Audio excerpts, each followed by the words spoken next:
Buenas tardes. Antes de nada, me gustaría agradecer vuestra presencia.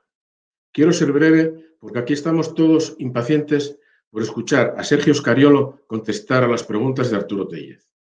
Simplemente agradecer el interés mostrado por este ciclo de entrevistas que hemos llamado De tú a tú, avalada por más de 200 inscripciones y que ha nacido con el propósito de estimular y generar entusiasmo en distintas áreas que afectan al día a día del empresariado asturiano.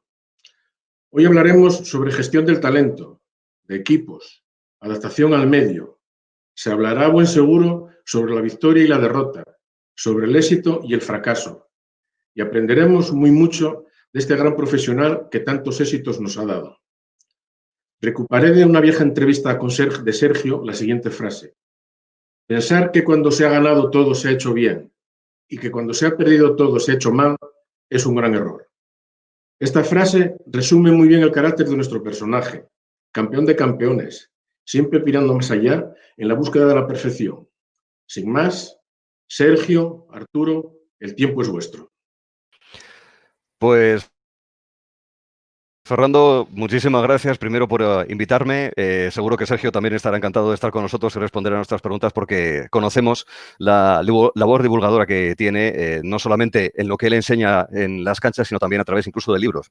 El palmarés de Sergio es verdaderamente impresionante, especialmente con la selección española. Si empezamos a mirar solamente lo que ha conseguido en el ámbito internacional en los últimos años entre las tres grandes competiciones, Juegos Olímpicos, Mundiales y Eurobásquet, es ciertamente impresionante. Desde las medallas de bronce del año 17 en Eurobásquet o la disputadísima de Río de Janeiro del año 2016, la plata de Londres en los Juegos Olímpicos de la capital británica o los oros de 3 Eurobásquet y el conseguido más recientemente en el año 2019 en China, su palmarés es impresionante, a lo cual añade de manera muy reciente el título conseguido con los Toronto Raptors ya en la Liga Norteamericana, siendo entrenador europeo en esa gran liga de baloncesto como entrenador asistente en este caso. Pero no solamente lo hemos visto en las canchas, hemos disfrutado y sufrido con él, junto al resto de jugadores, obviamente, también lo hemos leído, hablando en plata, las razones de un entrenador, escrito junto a su esposa Blanca Ares. Y además recordamos que Sergio es miembro del Aspen Institute Italia, una organización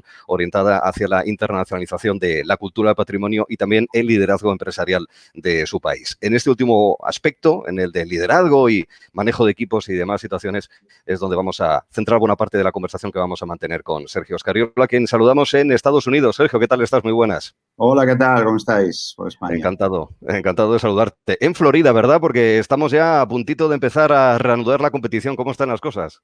En Florida sí, pero al otro lado, no en Orlando, sino en Naples, donde nos hemos preconcentrado, digamos, con los Raptors, con nuestro equipo, porque siendo un equipo canadiense teníamos el problema añadido de que los jugadores que estaban en sus casas en Estados Unidos, si hubiesen vuelto para hacer estas 2 semanas de digamos, vuelta al entrenamiento en Toronto, hubiesen tenido que estar en cuarentena. Entonces, hemos decidido nosotros todos, cuerpo técnico, parte del club, movernos a Florida, va a estar relativamente cerca de donde luego el día 9 de julio nos concentraremos definitivamente en Orlando, en el Disney Resort, donde se celebrarán los entrenamientos finales, los primeros partidos amistosos y los partidos de temporada regular y todo el playoff. Si Dios quiere y si las cosas van bien, porque aquí estamos en una situación de navegar a vista, desde luego. Posiblemente esta sea una de las circunstancias que más nos hace sentir ciudadanos del planeta. Sí, somos aldeanos globales porque lo estamos sufriendo todos. Esta es una crisis que de verdad está a la puerta de nuestra casa y hacia la cual queremos con la conversación contigo, Sergio, el afrontarla. En nuestra manera de vivir como ciudadanos y muy orientado, obviamente, hacia el manejo y las decisiones empresariales, Sergio. Sí, desde luego, lo que parecía al inicio como con poca fortuna se definió una gripe china, se ha convertido en algo bastante más grave, importante, que ha involucrado antes o después ha involucrado básicamente a todo el mundo. muchos de los sitios en los que se creía que iba a tener un efecto menos fuerte lo han tenido después y lamentablemente ya tenemos momentos y lugares donde se creía que se había superado lo peor y sin embargo pues se han vuelto a crecer el número de los casos y nosotros aquí estamos justo en Florida, en un estado que al inicio parecía uno de los mejores y ahora mismo es uno de los peores, por ironía de la suerte, ¿no? Así que es una llamada de atención para todo el mundo para que nadie baje la guardia y que todo esté bien concienciado de lo que tiene que hacer para evitar, no tanto de contagiarse, cuanto de contagiar. Tú estás muy enfocado, obviamente, a ese 9 de julio, pero vamos a mirar mucho más allá en la conversación que vamos a mantener contigo. Animo a todos aquellos que se han inscrito en este de tú a tú, en este webinar organizado por la Caja Rural de Asturias, a que participen y que nos envíen sus preguntas, además de las que ya hemos recibido.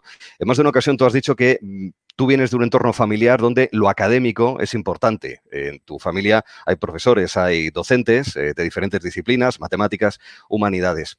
Entrenar y educar, ¿en qué se diferencia y en qué coincide entrenar y educar, Sergio?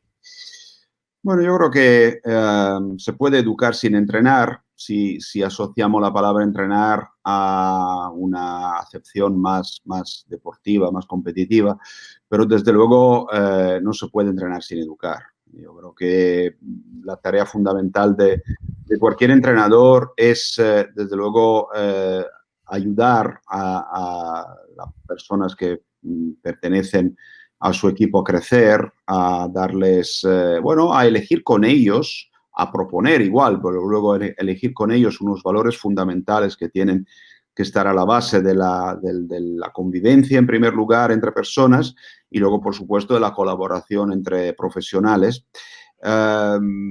Los valores, digamos, que desde pequeñitos todos los que hacemos deporte de equipo hemos primero aprendido y luego aprendido a enseñar, ¿no? Básicamente con el ejemplo, algunos también que estamos en puestos de liderazgo, también con la necesidad de ir un poco más allá y de dar alguna pauta más concreta, ¿no? La capacidad de sacrificarse, de sacrificar el propio ego en primer lugar para el bien del equipo, de tener muy claro cuál es el objetivo fundamental, ¿no? Que es un resultado colectivo que todo el equipo tiene que conseguir y que es mucho más importante de la realización o de la diversión personal, la capacidad de sacrificarse para los compañeros, porque hay momentos en los que, desde luego, antes o después eso toca y, por supuesto, porque te da también, si lo has hecho, el derecho de poder pedir a tus compañeros que se sacrifiquen para ti, la dedicación a una causa, a una misión, a un objetivo, a un intento colectivo de conseguir un resultado que no admite medias tintas, o estás dentro o estás fuera, o es blanco o es negro, no se puede tener un pie dentro, un pie fuera y ser oportunistas en función de cómo van las cosas. Hay una serie de valores fundamentales, son valores educativos de vivir en un grupo humano que, por supuesto, son la base de entrenar al margen de todos los aspectos técnicos, competitivos de las distintas disciplinas. Nos imaginábamos que la palabra equipo iba a salir prácticamente en la primera respuesta de la orientación de este webinar contigo, Sergio. Estamos dirigiéndonos hacia personas que quieren saber de baloncesto, sí, pero también de dirección de equipos y de toma de decisiones. Pero claro, tú eres el líder que está al otro lado de la línea de banda. Y también sabes que hay líderes, y has tenido muchos, en equipos, en la selección española, que son líderes en la cancha. ¿Cómo se juega con esos dos liderazgos, de aquel al que se dirigen las miradas para encontrar soluciones y que debe ser la guía, pero a el líder que debe aplicarlas en la realidad práctica? ¿Cómo se juega con esos dos liderazgos, Sergio? Bueno, es obvio que hay que entender que hay distintos tipos de liderazgo y distintas posiciones dentro de un grupo de liderazgo. Hay obviamente un líder que tiene que tomar una determinada últimas decisiones, que podría ser jugador en la cancha que en ese momento es líder de sí mismo, pero si tiene la pelota en la mano, si tiene que defender a la última jugada al rival más importante, también es líder del destino de todo el equipo. Hay un líder digamos, vocal, que es siempre en un equipo existe, ¿no? El que tiene más facilidad de poder expresar verbalmente cuáles son sus ideas, cuáles son las formas que él considera las adecuadas para conseguir un resultado positivo. Hay líderes de ejemplo que son igual menos vocales, que tienen algo menos de facilidad de palabra, pero igual la mayoría de ellos son los que hablan poco o muy poco, pero cuando hablan todo el mundo calla y escucha porque tienen algo realmente importante que decir. Pero los líderes de ejemplo igual son los más importantes, ¿no? Porque sencillamente hacen ver de una manera muy plástica, muy visual,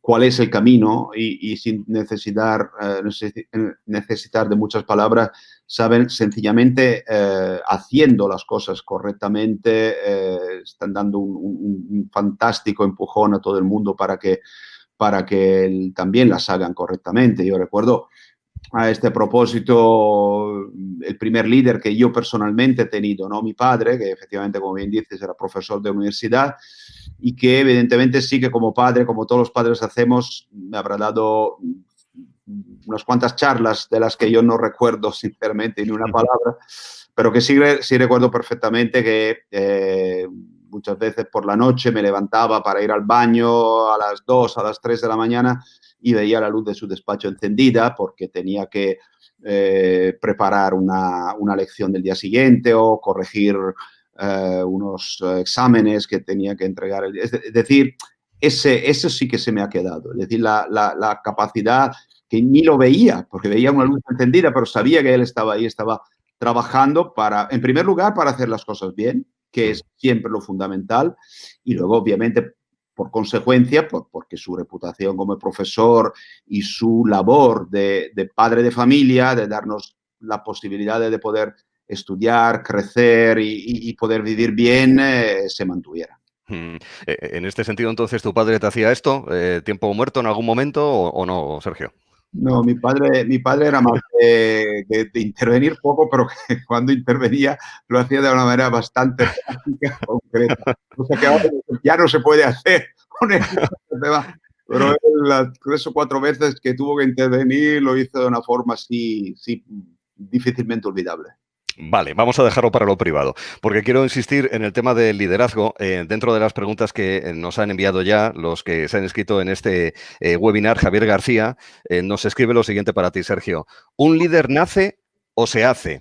Puede parecer una pregunta tópica, sin embargo, hay mucha gente que quiere ser líder y, sin embargo, por la razón que sea, pues no. Incluso puede haber aquellos que tienen espíritu de líder y, sin embargo, no quieren estar en esa primera línea y con esa responsabilidad. ¿Se puede construir un liderazgo, Sergio, en tu opinión? Como decía antes, hay distintos tipos de liderazgo. Evidentemente, se puede aceptar que el carisma pueda ser algo natural o algo difícilmente enseñable o aprendible. Pero, repito, hay muchas formas de liderar. Hay formas de liderar con digamos, la capacidad de hacer bien tu trabajo y de enseñar a los demás, la capacidad, por ejemplo, de no perder los nervios en los momentos de máxima presión, de máxima dificultad, es una forma tremenda de liderazgo, porque la cercanía de una persona que en momentos decisivos, donde te juegas realmente todo en pocos segundos, en una decisión que tienes que tomar, y tener cerca gente que te transmite tranquilidad, te transmite confianza, te transmite que está cómodo en un rol, aunque sea un rol complicado, ¿no? Teóricamente, es otra forma de liderazgo que se puede, desde luego, aprender y que no necesita de un nivel de carisma o de un nivel de capacidad de comunicación extremadamente alto. Es decir, hay liderazgo que igual son más naturales, no sé si genéticos o caracteriales, de personalidad, y desde luego hay muchos más que se pueden, desde luego, aprender y enseñar. Has hablado de esos momentos intensos. En nuestra vida diaria podemos planificar, podemos más o menos prever qué vamos a hacer, qué decisiones vamos a adoptar, analizar las posibles consecuencias, efectos beneficiosos o perjuicios, pero en muchas ocasiones los momentos en el baloncesto son momentos muy intensos, donde los centímetros cuentan y donde las décimas de segundo, lo vemos perfectamente en muchos finales de partido, son absolutamente esenciales. ¿Cómo mantener la calma en esas situaciones que son tan intensas, Sergio? Bueno, yo creo que en esto todo el mundo tiene su método, su forma de hacerlo. Yo creo que tiene bastante que ver con la naturaleza de cada persona. Obviamente hay una componente de instinto, ¿no? Y hay una componente también de, como decía antes, de naturalidad, ¿no? No hacer subir la temperatura demasiado arriba en los momentos en los que todo lo que te rodea sí que concurre, ¿no? en hacerlo subir, pero a la vez es algo que se entrena. Desde luego hay ¿cómo decir? Una serie de técnicas, ¿no? Yo, por ejemplo, creo que la capacidad de mantener conectado un diálogo contigo mismo, de tener un interlocutor, ¿no? Con el que hablar realmente en tu cabeza, reflexionar sobre las opciones que tienes, sobre cuáles son los pros y los contras de cada opción. Es decir, mantener el cerebro constantemente conectado y consultarlo constantemente cuando es el momento, que es durante un partido casi siempre, ¿no? De tomar decisiones. Desde luego, poco a poco te va educando a que raramente te va a salir de la boca o te va a salir de la cabeza una solución extemporánea improvisada, aunque hay momentos en los que aparentemente se tiene que improvisar y se tiene que tomar una decisión que parece una invención del momento, pero que sin embargo al final en muchos casos tampoco lo es, porque cuanta más preparación tienes, cuanto más controlas todos los datos que necesita tener a disposición para tomar una decisión en un determinado momento, obviamente el margen de riesgo, el margen de improvisación se reduce, porque desde luego controlas, has absorbido, has digerido toda la información necesaria para en ese momento sí improvisar, sí tomar una decisión distinta, pero una improvisación en un instinto que se basa sobre un conocimiento de la materia, un conocimiento de la materia en general y un conocimiento específico de la situación, porque has preparado ese partido, porque has preparado una situación y porque has tenido muy presentes planes B, planes C, planes D, porque los planes A son, desde luego, en los que más confías, pero que a veces funcionan, esperemos la mayoría de las veces, pero otras veces no funcionan. Y tienes que tener, desde luego, preparados tus planes B, C y D en muchos casos para poder tirar de ellos cuando el plan A, tu sensación, tu instinto te dice que hay que cambiar. Me acabas de responder a una de las preguntas que tenía, que era ese balance entre la planificación y la improvisación. Ya está perfectamente explicado, lo cual me da pie a favorecer en el tiempo a las preguntas que están planteando los participantes en este de tú a tú, este webinar que organiza la Caja Rural de Asturias. Es el caso de Iván Álvarez. Aquí ya, lo siento, Sergio, pero hay algunas preguntas en las que necesito esto para hacértelas, porque ya están relacionadas un poco más con el baloncesto, ¿de acuerdo? Pregunta Iván, pero bueno, es cuestión de manejo de equipos. Iván Álvarez pregunta, ¿dejar fuera de la lista del Mundial a varios de los que contribuyeron a lograr el pase fue una de las decisiones más duras de su carrera? Esto me hace pensar en ámbitos más generales, cómo manejar situaciones en las que le tienes que decir a alguien, tienes que romper sus expectativas y sus ambiciones profesionales. ¿Cómo se hace? Bueno, aprendes equivocándote, desde luego, pero yo creo que el punto fundamental es de conseguir empatizar con las personas. Y esto en general, no es solo para dar malas noticias, como es el tema que estamos tocando ahora, y no solamente en el caso concreto de dejar fuera jugadores que han contribuido con su trabajo a conseguir el poder estar, ¿no? En una situación a la que luego ellos no podrán participar. Desde luego, en primer lugar, hay que intentar ser justos. Yo creo que eso es fundamental, porque al final, si tú eres justo y honesto y directo, obviamente, como decía antes, previa una capacidad de empatizar con las personas y de saber elegir las formas, ¿no? para comunicar las decisiones. No todo el mundo es igual, no todo el mundo se mueve por las mismas motivaciones, las mismas emociones. Es decir, aquí también hay que haber acumulado experiencia y analizado, incluso como decía antes, los errores. Tú perfectamente puedes tener la sensación que en un momento dado, incluso hablando, estás yendo por un camino que si pudieses volver atrás, lo cambiarías, ¿no? Y eso te sirve para las veces en las que en el futuro tienes que afrontar discursos complicados en los que efectivamente todo el mundo es capaz y está contento de dar las buenas decisiones, las buenas noticias, ¿no? Pero muchas veces hay que dar las malas noticias y yo creo que si tú has, digamos, construido una credibilidad personal con esa persona, en la persona se fía y confía que aunque no le digas lo que les gustará escuchar, pero lo haga y te argumente su decisión, te explique por qué la ha tomado, lo haga de una manera, digamos, correcta y desde luego, seas capaz de transmitirle que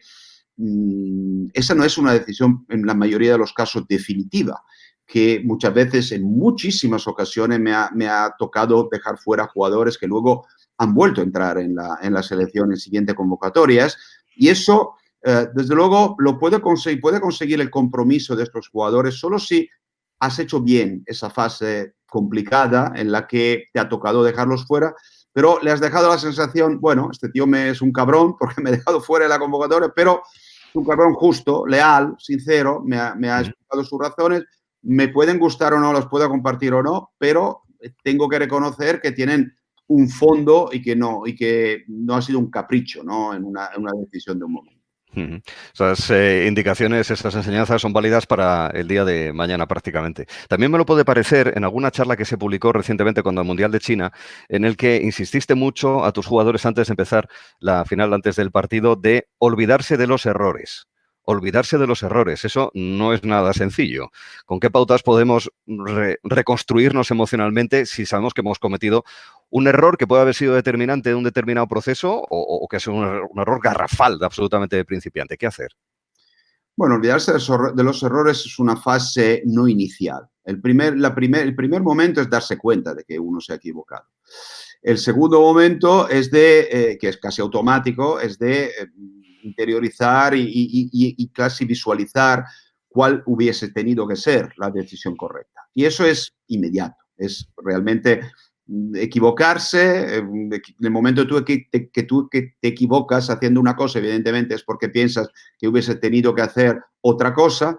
Y a ese punto sí que es el momento de olvidarse, porque si tu capacidad de concentración, si tu mente ha, al fin y al cabo, absorbido el concepto, me he equivocado, tenía que haber hecho esta cosa, pero ahora se trata de tomar de seguir jugando, de tomar otra decisión, de tomar otro camino, y dentro de igual 10 minutos me volveré a encontrar en la misma situación y confío en que mi capacidad de aprender, ¿no?, de los errores, que es fundamental, me permitirá de no repetir el mismo error y tomar la decisión adecuada, ¿no? Es decir, que olvidar, cuando tú estás actuando, desde luego, no puedes estar dando vuelta a los errores. Eso es el peor compañero de viaje que podías tener en una situación de presión.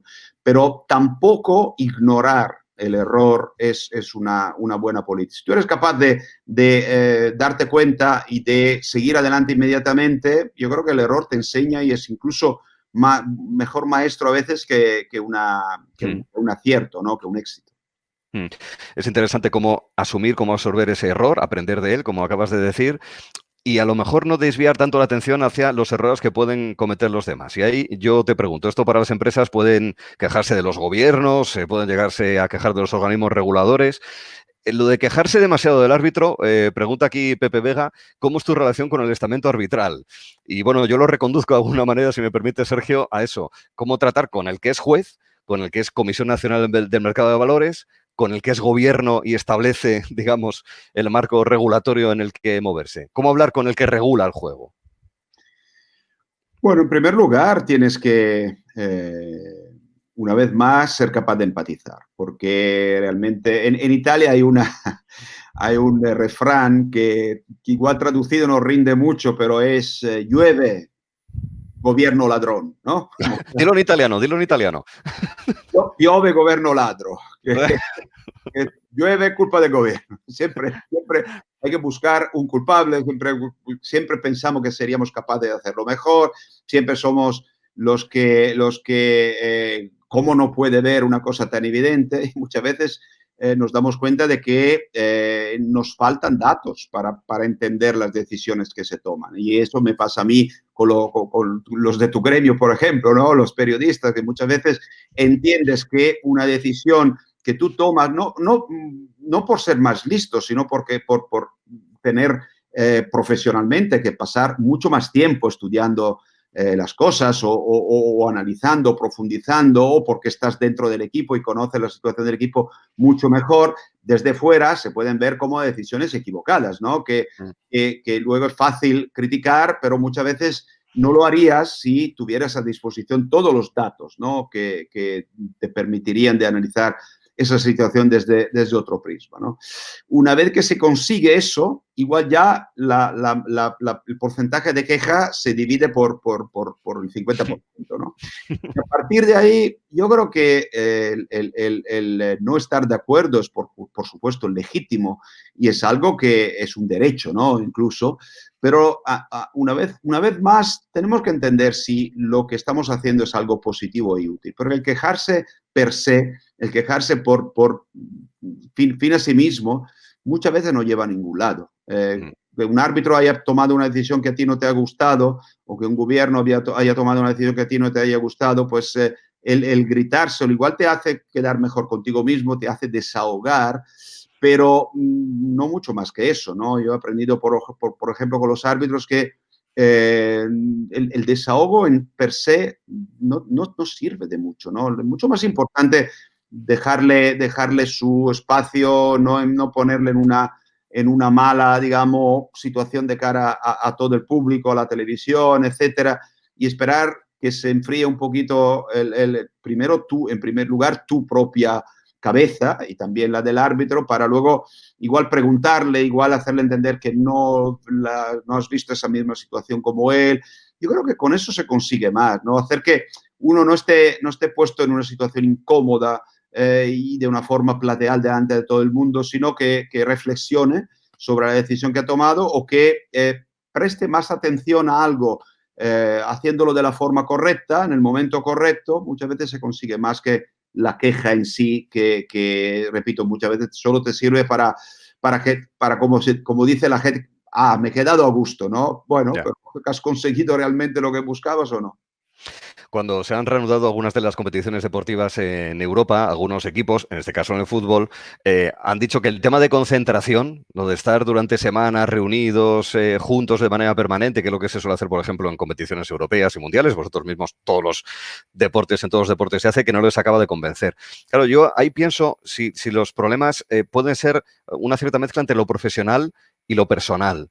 Y cómo manejar estos equipos en los que hay un nivel profesional, evidentemente, pero donde también es importantísimo chicos jóvenes, porque son gente de 20, 30 años como mucho, pero hay mucha gente de 20 y pocos años con no demasiada experiencia que también han de manejar lo personal.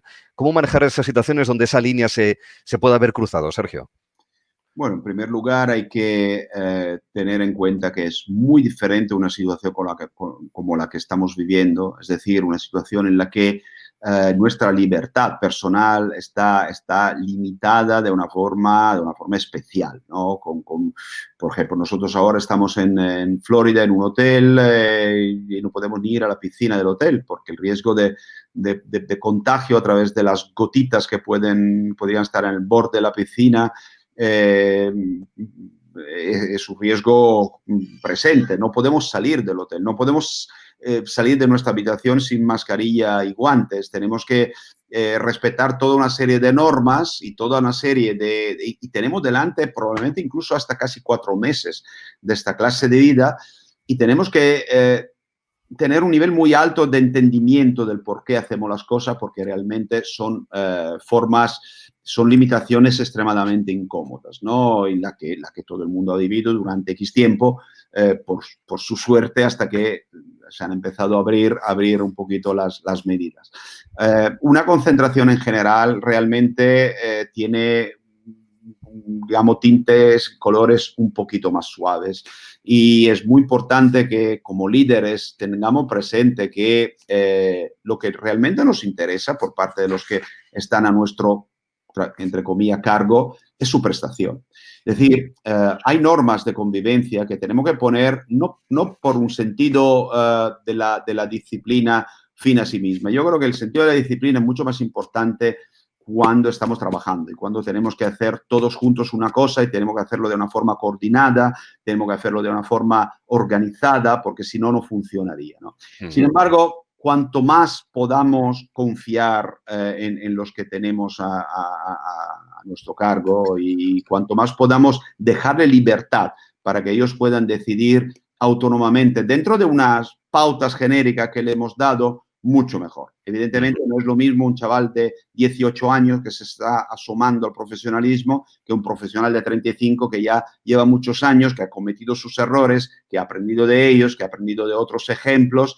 Probablemente necesitas un poquito más de control y de seguimiento del que empieza respecto al que ya tiene una experiencia de este tipo, y muchas veces es mucho más útil y funcional que sea dentro del mismo grupo los que tienen más experiencia entre pares, pero con un poquito más de, ¿cómo decir?, de sabiduría del tema, que sean ellos los que se encarguen de mantener un poquito a raya los que lo necesitan más, ¿no? Cuanto más tú reduces tu necesidad de intervención, digamos, en implementar las normas, en hacerlas respetar, en sancionar, etcétera, mucho mejor. Porque cuanto más ayuda recibes por parte de ellos mismos, desde luego te ahorras, ¿no? Esa parte que desgasta del liderazgo, que es lo que teóricamente ninguno de nosotros nos gustaría exagerar, ¿no? El intervencionismo que al final acaba por saturar, ¿no? a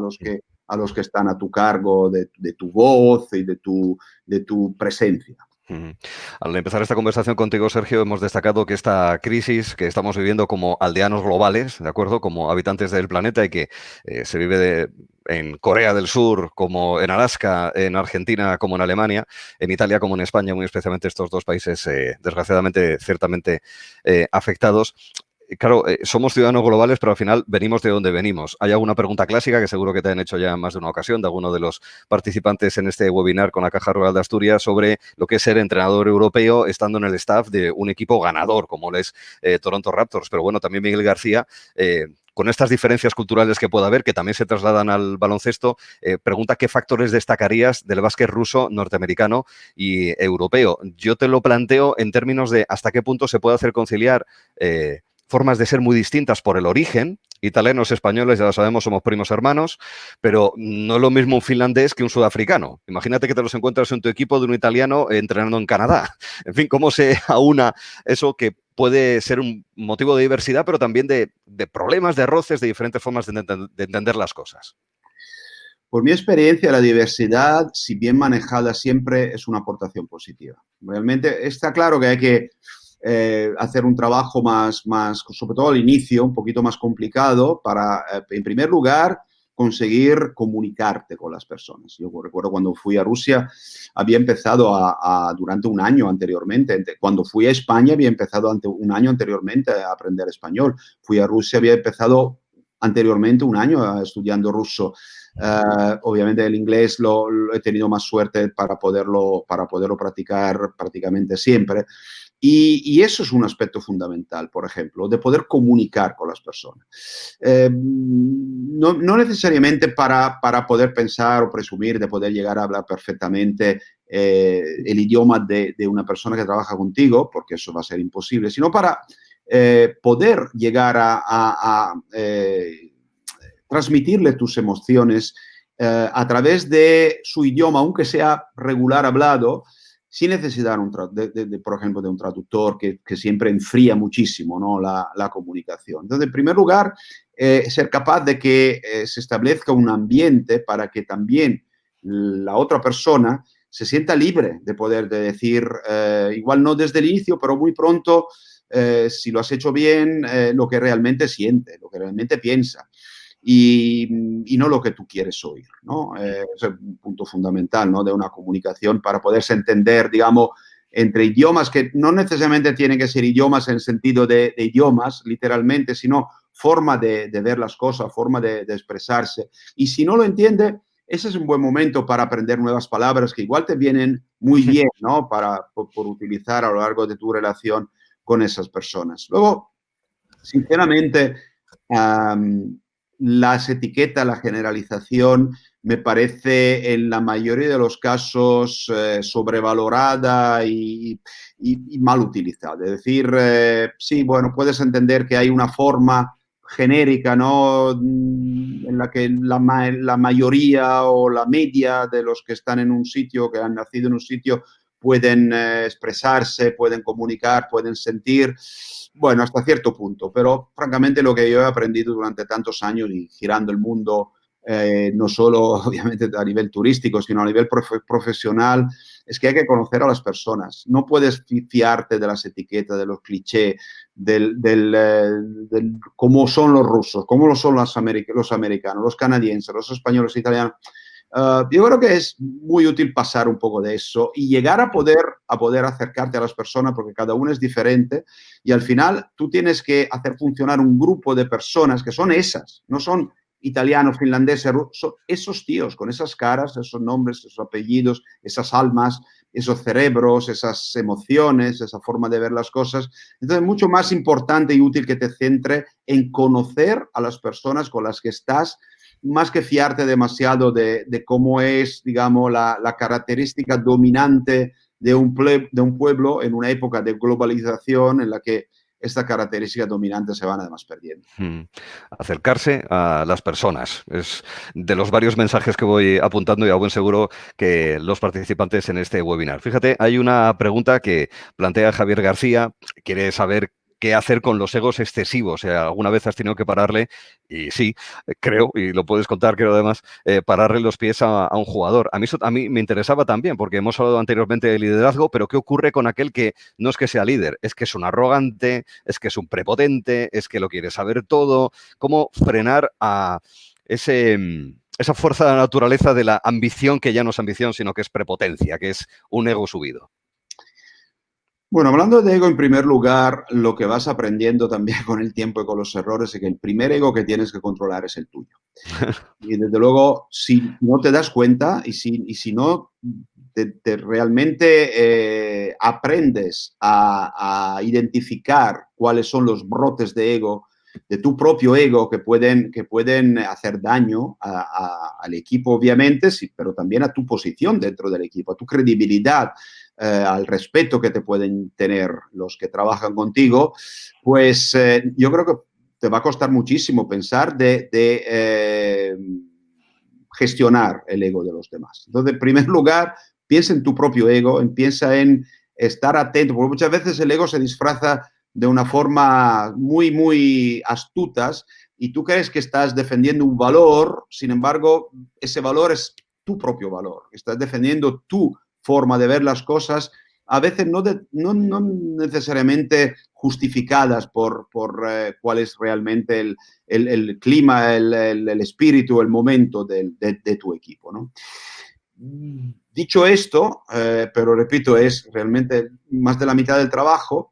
Una vez más, cuando hay algún comportamiento que realmente tienes la sensación de que sea negativo para el funcionamiento general del equipo, el primer paso es entender de dónde viene ese comportamiento. Porque yo creo que nadie quiere hacer daño al grupo al que pertenece voluntariamente. Probablemente hay mucha gente que no se da cuenta, como tú mismo, como repito, que está haciendo algo que cree que es correcto, sin embargo, que realmente no solo va a hacer o está haciendo daño al grupo, sino que a medio plazo o a largo plazo volverá a hacerle daño personalmente a él, ¿no?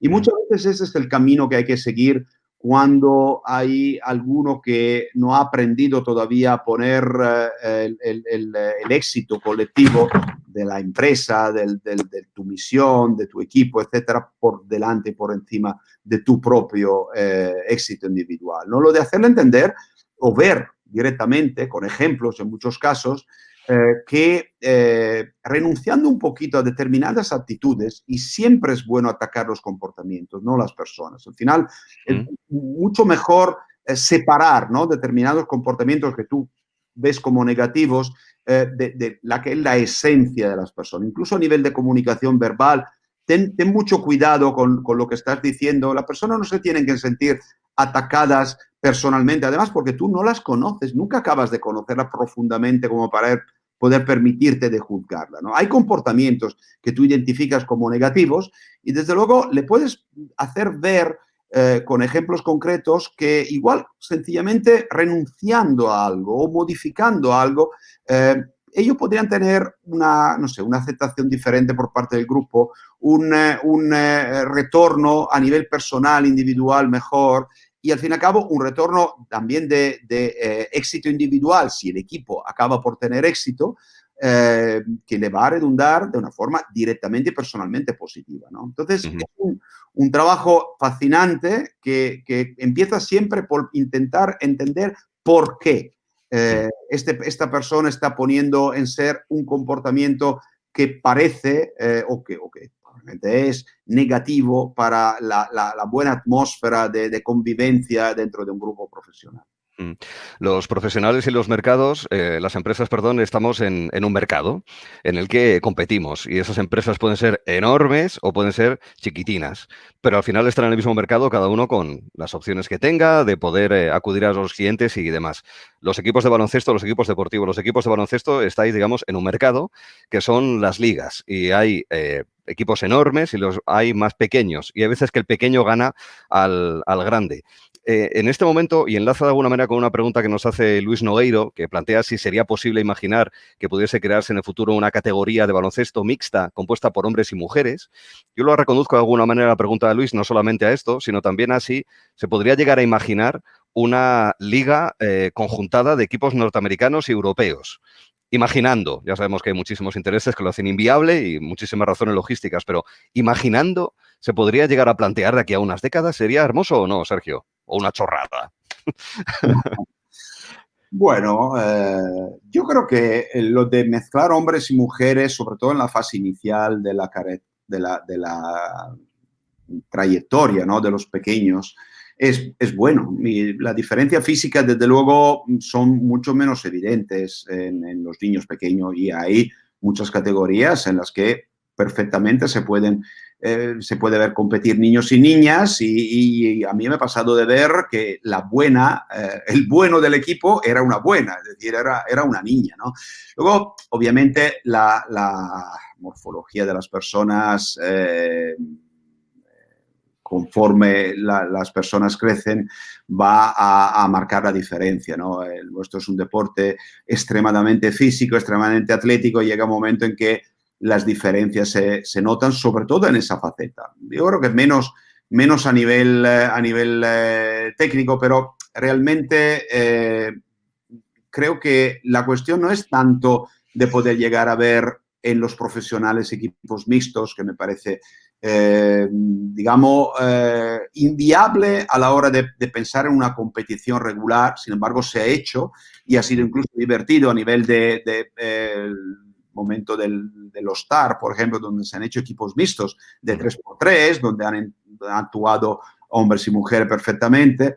Sino, yo creo que la cuestión es sobre todo de poder entender que las cosas están proporcionadas. Es decir, si yo puedo saltar, si yo puedo medir 2 metros en mi rol y una chica mide 1,85, obviamente yo podré llegar a objetivos más altos, pero es lo que se me va a exigir y yo mismo me tengo que exigir. La chica que salta, que mide 1,85, probablemente llegará a saltar menos y se le podrá exigir menos, pero todo es, digamos, la capacidad de entender lo que cada uno nos puede dar. Y no es solo una cuestión de hombres y mujeres, es cuestión de realmente entender que cada uno tiene una obligación, en primer lugar, hacia sí mismo, hacia su responsabilidad, hacia no solo, obviamente, él como persona, sino también su entorno, su familia.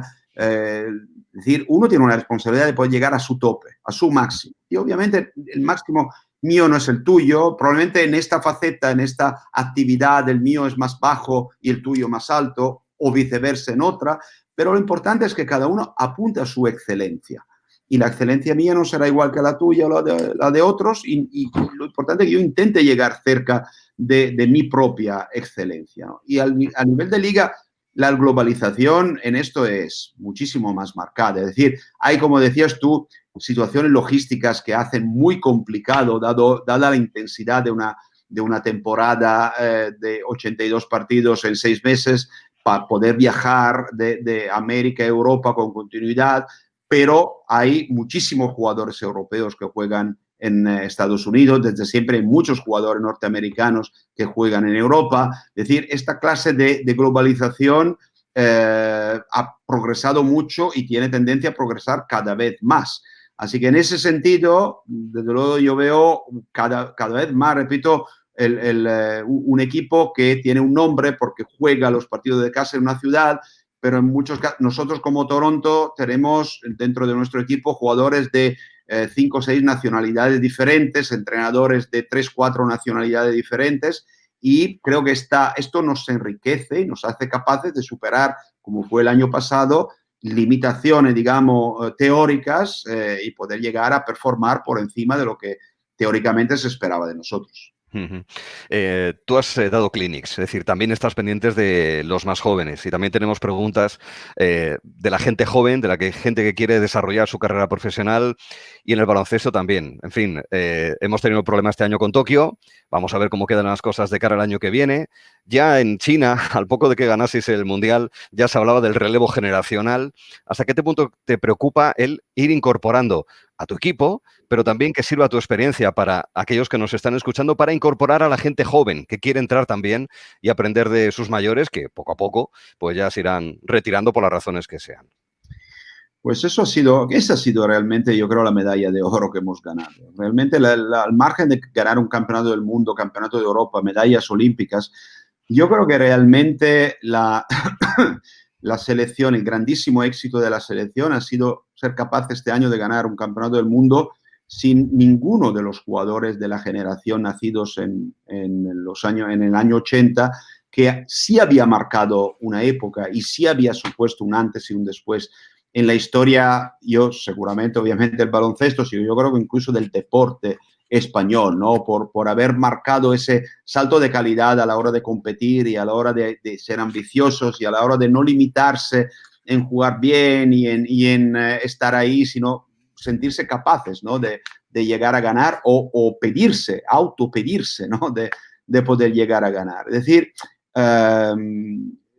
si se examina, yo recuerdo que el tema del recambio generacional ha sido un asunto que casi desde que empecé, y ya entro en el año 12, ¿no? con la selección, con un par de años de pausa, casi desde que empecé, es uno de los temas más de actualidad, ¿no? Lo has hecho muy bien, es decir, has ido incorporando a gente para seguir ganando. Muchas veces ha sido elección, otras veces ha sido previsión, es decir, de preparar un recambio en un determinado puesto para un determinado jugador, siguiendo a determinados otros jugadores más jóvenes.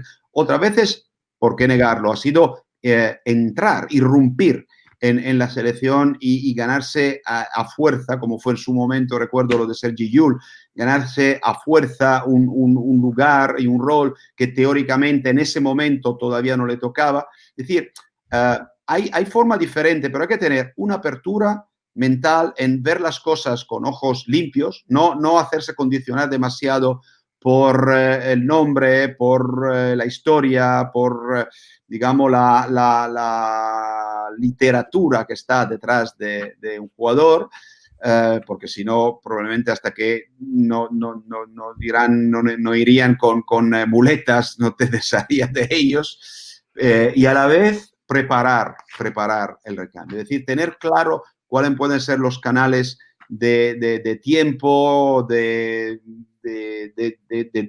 digamos, de inmisión paulatinamente de nuevos jugadores en esos roles. Es decir, se puede hacer muy bien y yo creo que se puede hacer incluso sin tener que hacer, como le ha pasado a otros países, que de repente tener que cambiar de la noche a la mañana casi 4 o 5 jugadores fundamentales sin haber intentado que este recambio se pueda hacer de la manera más suave y con menos impacto negativo posible, como sin embargo yo creo que hemos tenido, bueno, puedo presumir un poquito, ¿no?, dentro de la Federación Española de Baloncesto, el mérito de poder hacer con decisiones miradas y gracias también al trabajo de los clubes, ¿no?, que han abastecido, ¿no?, nuestras selecciones de cantera primero y luego nuestro primer equipo de nuevos jugadores con una proyección muy interesante. Y para casi finalizar, Sergio, los periodistas, los que trabajamos en medios de comunicación, nos fijamos en los resultados de audiencia. Los empresarios se fijan en la cuenta de explotación, sí, pero también lo que dicen los accionistas, el propietario, en el caso de la Caja Rural de Asturias o de cualquier caja rural, los cooperativistas. ¿Y el público? ¿A ti hasta qué punto te interesa la reacción del público? Bueno, justo estamos en una situación en la que nos tenemos que acostumbrar inmediatamente, y los que están compitiendo ahora mismo, por ejemplo, en España, ¿no?, en la Liga ACB, en esta fase final extraordinaria, sin público, a saber aislarse, ¿no?, completamente, ¿no? Y es, yo creo, aparentemente más complicado aislarse de un público cuando llena un pabellón y cuando ejerce una presión ambiental, pero también nos estamos dando cuenta de cuánto es difícil aislarse de la ausencia de un público, porque realmente parece que la capacidad de concentración de los jugadores sea incluso puesta a prueba más dura ahora, cuando hay unas gradas vacías, con tan poca gente que cuando uno estornuda enseguida todo el mundo lo nota. Sin embargo, cuando hay una masa tan uniforme de personas que pueden hacer ruido, gritar, animar o apoyar al otro equipo, etcétera, y casi es algo con lo que has convivido, con lo que has vivido durante tantos años, que ahora mismo que has aprendido, ¿no?, prácticamente a hacer que tu túnel de concentración esté tan metido en la cancha que casi ni te enteras, ¿no?, de todo el resto. Ahora sí te estás enterando de cuánto contribuye, ¿no?, ese calor, esa presencia ambiental a que incluso tu capacidad de concentración esté realmente exclusivamente metida en lo que pasa dentro de esos 28 por 15 metros de la cancha y no se haga distraer por nada de lo que sucede alrededor y que ahora mismo con gradas, repito, tan vacías, sí que puede tener un impacto hasta más grande respecto a antes. Pues yo me quedo con algunas frases que has comentado, dentro de lo enriquecedor que ha sido conversar contigo y los participantes así lo han apreciado. Hay que empatizar, cerebro conectado, improvisación y planificación, la diversidad es una oportunidad, atacar el comportamiento, no la persona, acercarse a las personas. Es una especie de resumen, muy resumido, obviamente, la selección de la selección de lo que nos acabas de comentar. Solamente queremos desearte lo mejor en Toronto, con España, que es nuestro equipo, lo mejor también para ti personal y profesionalmente, y cuando quieras, pues oye, escribe otro libro que disfrutamos mucho de Hablando en Plata y yo creo que es momento para otra elaboración por parte de una persona mucho más reflexiva de lo que su trabajo habitual en el banquillo, que es lo que vemos, nos ofrece. Sergio, un abrazo y muchas gracias. Que vaya bien. Gracias a vosotros. Un abrazo para todos. Tutto andrà bene. Tutto andrà bene. Gracias, Sergio. Bueno, pues esta charla con Sergio Scariolo ha sido seguro que muy fructífera para todos los participantes en este webinar, en este de tú a tú que ha organizado la Caja Rural de Asturias. Yo, profesionalmente también, estoy encantado, Fernando, presidente de la Caja Rural de Asturias, de que me hayáis invitado para poder participar y conversar con Scariolo y compartir además mis inquietudes, dudas y sobre todo los que han participado en esta charla. Fernando, muchas gracias a todos. Bien, buenas tardes. Hasta luego, Sergio. Muchas gracias por tu presencia y hasta luego, Arturo. Gracias. Bien, espero que hayan disfrutado tanto como yo de esta entrevista y hayan aprendido tanto como yo también de nuestro seleccionador español de baloncesto. Ahora entiendo el porqué de su palmarés y de sus sucesivas victorias. Había ido anotando algunas cosas aquí para comentar con todos ustedes de las reflexiones, de las palabras y de lo que nos ha estado contando Scariolo, pero en algunas de ellas se me adelantó Arturo y me las voy a saltar. porque los valores y lo que nos estuvo transmitiendo, aunque algunas de ellas eran muy específicas para el tema del baloncesto y del equipo, pues todas ellas y en su mayoría serían aplicadas, por supuesto, a la vida empresarial. Empezó diciendo que entrenar es educar.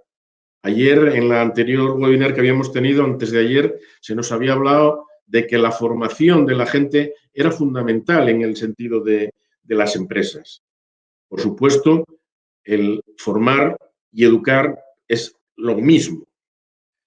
Se empezó a hablar también de las distintas posiciones de liderazgo, no solamente por la parte de lo que pudiera ser un director general de una empresa, sino que dentro de una empresa y dentro de un equipo existen distintos liderazgos por debajo del jefe supremo. Estos liderazgos pueden ser naturales en algunos casos y otros se hay que ir educando para ellos. Es decir, los líderes no nacen, muchos se hacen. Otro de las notas que dejé aquí que quiero dejar en destacar es las decisiones difíciles, cómo se comunican. Dijo una cosa muy sencilla. Para comunicar las situaciones difíciles, lo fundamental es ser justo y honesto y argumentar el por qué se hacen y se toman estas decisiones. Otra frase que anoté aquí y que tampoco me dejó en el olvido, quiero dejarla y comentarla con todos ustedes, olvidarse de los errores. El olvidarse de los errores es un error en sí mismo, porque lo fundamental es reconocer que los has cometido y de esa manera se puede aprender de ellos para no volver a cometerlos. Cuando hablaba también y se puso un poco en entredicho la relación con los árbitros, al venir a ponerlo con relación con las empresas, con los reguladores y con los gobiernos, nos dio una razón muy importante. Lo primero, tratar de empatizar para tratar de comprender el porqué de las cosas que se nos tratan de imponer. Si en un principio tratamos de empatizar y comprendemos esto, ya quitamos de mano un 50% del enfrentamiento que podíamos suscitar contra este regulador. A continuación, reflexionar y pensar que el tener un exabrupto y quedarnos conformes con una protesta, al final muchas veces lo que consigue es que pongamos en entredicho la autoridad del que nos está regulando y que tampoco nos va a conseguir que podamos lograr nada. Y por último, otra última cosa que hablaba cuando tanto Arturo al principio como al final de la entrevista nos denominaba como una aldea global, que era fundamental el conocer a las personas. Estamos hablando de una aldea global y que en el caso de él estaba con personas rusas, africanas, europeas, americanas, que al final lo fundamental es que nos entendamos unos con otros, llegar a conocernos, conocer a las personas. Lo mismo se puede aplicar a cualquier tipo de equipo profesional. Y por último, el dominar los egos excesivos. Primero, conocer cuáles son nuestros propios egos para que no nos sirvan de creer que somos los que estamos en posesión absoluta de la verdad y, conociendo los nuestros personales, podamos aprender y gestionar los de los demás. Nada más, simplemente recordaros que el próximo lunes a las 6 de la tarde tendremos con nosotros a Isaac Hernández, Country Manager de Google Cloud, que será entrevistado por Olaya, plena redactora jefe de Economía de la TPA. Muchas gracias por su asistencia. Les esperamos en la próxima sesión de Tú a Tú, que como sabéis está organizando la Caja Rural de Asturias. Buenas tardes y hasta una nueva ocasión.